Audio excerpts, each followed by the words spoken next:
ভাই খবর শুনেছিস বিরাট কাকু নাকি এবার T20 ওয়ার্ল্ড কাপ খেলবে না? শোন, বিরাট খেলছে না না, ওকে নিচ্ছে না খেলা।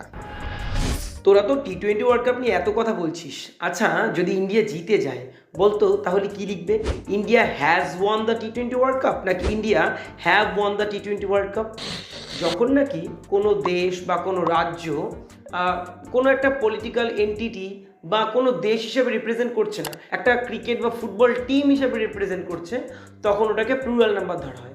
কিন্তু যখন কোনো একটা দেশ হিসেবে রিপ্রেজেন্ট করে, যেমনি India has made a tie with America, অর্থাৎ এখানে ইন্ডিয়াকে সিঙ্গুলার নিল, আমেরিকার সাথে একটা টাই করেছে, তখন সিঙ্গুলার। কিন্তু ইন্ডিয়ার সাথে যখন প্লুরাল দেবে, মনে করবে ওটা ক্রিকেট বা ফুটবল বা কোনো একটা টিমকে নিয়ে কথাটা বলা হচ্ছে। এইখানে একটা পার্থক্য থেকে যায়। তাই এটাকে আমরা হ্যাজ বা হ্যাভ দুটো ইউজ করতে পারি সেন্টেন্স অনুযায়ী।